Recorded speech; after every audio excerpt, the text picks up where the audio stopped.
Hello, Sydneys! Did you know that Scream was featured in Mad magazine? In case you didn't, you're lucky to have me. In the mid-19th century, poet Edgar Allan Poe made people scream in horror with his masterpiece, The Raven.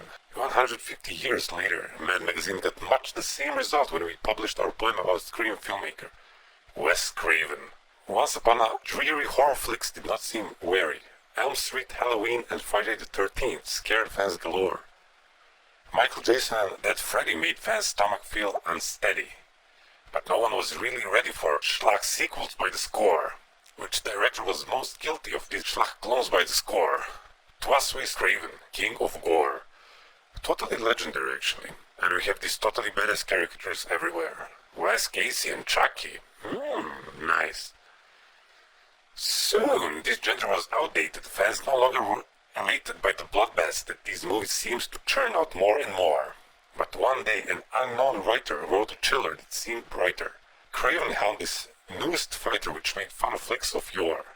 Why would Craven want to mock his own horror films for days of yore? Because Wes Craven was a whore. Damn!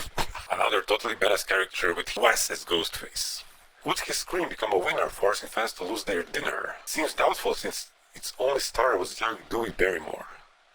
Drew had peaked when she was 7 and got drunk by age 11.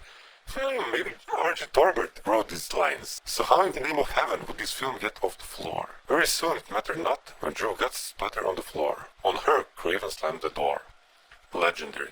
Okay, second page. Another totally badass caricature of Ghostface and Sydney. Every horror fan was shaken when Drew's life was quickly taken. If this movie's biggest star was killed, what else might be in the store? Was Neve Campbell next to bite? Many hoped it was right, for no Fright fan would deny it. Neve was such a whiny bore. Could a movie be successful with the whining pouting bore? Yes, Wes Craven's fans did roar. I thought they would rhyme it with whore. The flick flew not on its story, nor the fact that it was gory. These films thrived upon the fact that it made him in-jokes by the score. Making fun of Tori's spelling, fancy the students yelling, one lone film geek always telling what we should be frightened for. When he saw this Gen X chiller was what fans were waiting for. Good Wes Craven, let's take more. Legendary. Okay, Scream 2, Debbie's Soul, totally badass. Oh, distinctly all remember. 1 year later in December, Scream 2 was released upon the public with a mighty roar. Damn, what's with them and roaring? This plot has a large infusion of dumb twists that caused confusion, but bizarre drug craze delusion made his script a muddled bore. Laurie Metcalf as the killer. Could there be a bigger bore? Still, Cash Craven made galore. I know you got implants last summer. Legendary shit. Legendary. Urban Lemming. I still know your jugs got bigger last summer. Now I know you were a slut last summer. Jason Freddy killed big-breasted teens on Friday the 13th. 90-clipped teen models. Kill, kill, kill. Screen flicks sure were money makers, so it spawned a pack of fakers. I know what you did last summer. I was the first to watch Ashore. Urban legend, Mrs. Tingle. These and more all seems to mingle. Each and every freaking single of these flicks we did abhor. Hope again this competition of scare flicks we did abhor. 'Twas Wes Craven launched this tour. And finally we're coming to Scream 3, which was the last one when this came out. Next 2 years of hype and rumors growing like malignant tumors built Scream 3 up in a way that no one living could ignore. Once again they've acted schmucky in a sequel that was sucky. Worst infected bride of Chucky was this flick that was a bore. The killer was well, we won't tell you, should you plan to see this bore. You just blame Craven when you snore.